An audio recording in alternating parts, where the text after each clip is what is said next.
Aviso legal. O conteúdo desse vídeo é baseado na análise, interpretação e experiência do meteorologista previsor com as últimas previsões disponíveis dos modelos de previsão do tempo e clima. Qualquer uso da opinião expressa sobre as previsões do tempo e clima neste vídeo para a tomada de decisão de terceiros exime o meteorologista previsor da responsabilidade sobre a mesma. Analisem e usem as informações com cuidado. Quer ajudar esse projeto? Veja a descrição do link. Olá pessoal, vamos dar uma olhada agora nas nossas previsões de hoje, dia 7 de março de 2021. Então, ainda não temos as informações do dia 6, porém, te vê claramente que aí no dia 5 ele teve realmente uma chuva mais acumulada aqui na região centro-sul do país, devido principalmente à passagem daquele sistema frontal que eu vinha falando há alguns dias atrás. Esse sistema ele já avançou e hoje, dia 7, ele já se encontra aqui sobre Minas Gerais, Rio de Janeiro, Espírito Santo, pegando aqui Goiás, também fazendo essa interligação com a umidade da região amazônica e formando uma zona de convergência de umidade, que a gente chama de zona de convergência do Atlântico Sul, a famosa ZACAS. Então, a partir de hoje, a região centro-sul deve ficar mais seca e as chuvas já começam a se concentrar aqui na região entre Minas Gerais e a Bahia. Porém, quando a gente olha o acumulado dos 3 dias, dia 5, dia 4 e dia 3, a gente vê claramente aqui a atuação daquele sistema de alta pressão. Claro que em algumas regiões aqui dentro pode ter ocorrido alguma chuva que as estações meteorológicas do IMET elas não capturaram, pode ter chovido em algum local que não tem estação, mas a gente vê claramente o domínio daquele sistema de alta pressão, pegando bem parte aqui do Nordeste brasileiro e também parte do Sudeste. As chuvas se concentrando aqui mais na região centro-sul do país e também aqui na região centro-norte, pegando aqui também boa parte da região centro-oeste do país. Claro, aqui mais ao norte do Nordeste, a gente ainda está tendo a interação com a Zecite e a Zecite ainda está conseguindo aí ajudar a formar chuva entre o Maranhão, Ceará e parte aí do sertão da Paraíba, parte aqui também da região do Rio Grande do Norte, Pernambuco, mas claramente a gente vê aqui essa interferência do sistema de alta pressão nesses últimos 3 dias, dia 5, dia 4 e dia 3. Olhando bem agora, o que os modelos estão prevendo, aqui é o modelo do IMET, o Cosmo, nós vemos claramente que toda a região centro-sul ainda deve ter uma chuva, algo acontecendo, mas nada tão significativo como aconteceu nesses últimos dias pela passagem da frente. A frente já passou e já está localizada aqui, pegando desde da região sul da Amazônia até aqui a região sudeste do país, formando esse corredor de umidade, essa zona aí de convergência do Atlântico Sul, as ACAS. Pela classificação antiga, a gente classificaria como zona de convergência de umidade, mas por essa classificação nova, já que se deixou de usar o termo ZECOU, e está classificando agora como a zona de convergência do Atlântico Sul, sendo que mais fraca. Então a gente tem essa interação, a gente ainda vê a alta aqui interagindo um pouco na costa leste do Nordeste e parte aqui da costa norte. A Zecite ainda continua aqui próxima à região equatorial e ajuda a formar aqui chuvas tanto na região centro-norte do país como parte aqui da região nordeste do país, principalmente esse lado mais oeste da região nordeste. E a gente volta a ter chuvas aqui significativas, realmente mais significativas do que estava acontecendo aí na região do quadrilátero dos reservatórios.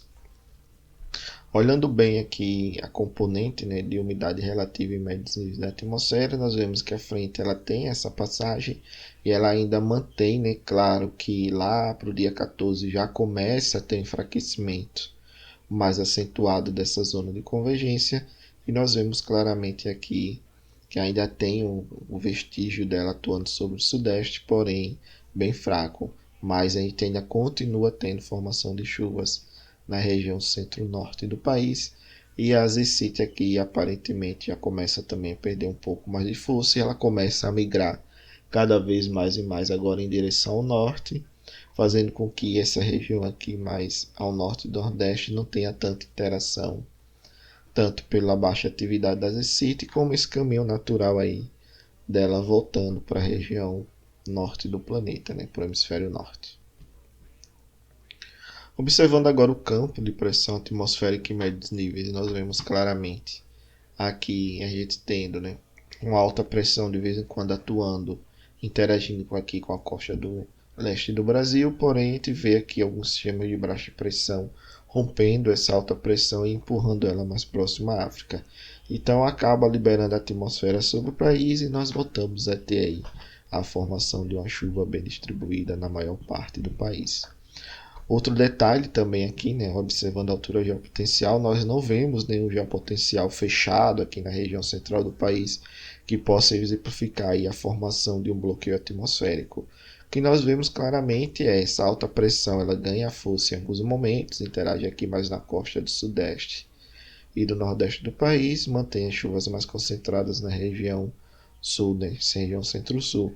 Depois essa alta pressão ela perde força, ela vem mais próxima aqui à África, devido principalmente à passagem das frentes. Volta a chover aqui na região sudeste do país, em algum momento chega a atuar aqui sobre a Bahia e parte da região nordeste. Aí também, né, ajuda a formar aí uma zona de convergência do Atlântico Sul, a famosa ACAS, interligando essa umidade da Amazônia com a região sudeste. Observando agora, né, aqui claramente a gente vê, né, essa gangorra barométrica aqui, ó, dia 8 a gente tem a formação das ACAS, volta a chover aqui na região do quadrilátero dos reservatórios, continua a chover na região centro-norte, depois a alta ela ganha um pouco mais de força, então volta a chover aqui mais na região centro-sul, e lá para o dia 19 tem a passagem de uma outra frente aqui, que traz chuvas novamente, chegando a atuar sobre o norte de Minas e o oeste da Bahia. Então a gente vê, né, claramente aí essa gangorra barométrica, essa brincadeira, né, que eu gosto sempre de falar. Então em alguns momentos a alta está mais forte, volta a chover na região centro-sul. Aí depois a alta enfraquece e volta a chover aqui no norte de Minas Gerais, sul da Bahia, oeste da Bahia, mas aqui na região norte do país, no centro-norte, as chuvas continuam normalmente, independente desse tipo de formação. Em alguns momentos, claro, você tem alguns sistemas avançando aqui, pegando bem a costa norte do nordeste e também parte da costa leste, alguns pulsos chegando, que a gente nota claramente aqui, ó, um pulso chegando aqui, interagindo na costa leste, entre Sergipe, por exemplo, e o Rio Grande do Norte, e assim vai tendo essa dinâmica natural que realmente acontece. É bem parecido, né? Algo assim, próximo à normal climatológica, mas realmente está bem abaixo aí do que deveria chover na costa leste do Nordeste, por exemplo, essa época do ano. E questão de temperatura, em alguns momentos a temperatura mais elevada, em alguns momentos a temperatura mais baixa, mas na média aí nós temos temperaturas realmente próximas à normal climatológica, nada que mexa tanto com a projeção de carga com relação à temperatura.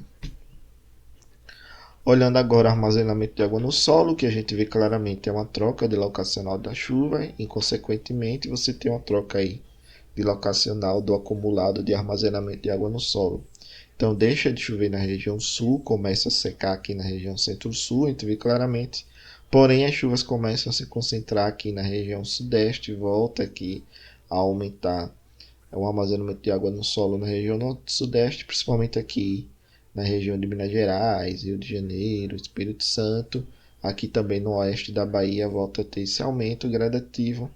Então a gente vê essa troca de locacional. Para de chover na região centro-sul, volta a chover aqui entre o sudeste e o nordeste e volta a acumular mais água.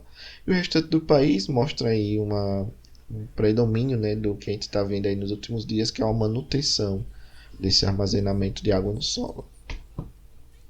Então, o que a gente vê claramente que a região do quadrilátero dos reservatórios volta a apresentar uma chuva mais significativa. Ela estava com a chuva aí mais em pontos isolados, agora não. Começa a apresentar uma chuva mais bem distribuída nas bacias, principalmente Serra da Mesa, Três Marias, Paraíba e Grande, né? Paranaíba e Grande nessas próximas 7 dias aí, 15 dias mais ou menos. Depois a gente tem aí uma continuação da chuva significativa nas bacias do rio Xingu e nas bacias do Tocantins Araguaia.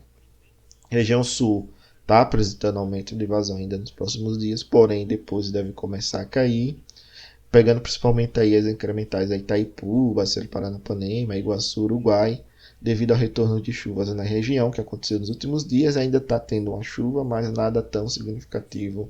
Então a gente deve ter aí, nesses próximos 2, 3 dias, um leve aumento, mas depois volta a cair. Destaque ainda fica para a região de Rio Madeira, né, que apresentou chuvas expressivas e ainda está apresentando esse aumento gradativo fraco das vazões, mas vai chegar um momento que ele já está chegando ao limite e daqui a pouco começa a ter uma manutenção, uma diminuição dessas vazões, ok? Olhando agora os modelos que o ONS trabalha, né, o europeu, o SMWF, o 40, que é rodado aqui no Brasil, e o modelo GEFS, que é o americano, a gente vê claramente aqui, né, uma tentativa aqui de formação de zacas, porém ela está bem mais fraca do que normalmente acontece. Isso é devido a dois fatores. Primeiro, que o sistema, ele que está entrando essa frente, ele encontrou uma alta pressão e já não tem tanto desenvolvimento como deveria ter. E segundo, o que acontece é que para essa época do ano, realmente, né, como a gente está caminhando para o outono, a gente já tem, naturalmente, pela própria sazonalidade, uma queda dos totais de chuvas aqui nessa região. Então, você tem a formação das acas, porém, ela não apresenta chuvas tão expressivas a ponto de ter grandes volumes de pluviométricos nos próximos 10 dias. Ok? Obrigado, pessoal, pela participação. Paz e bem.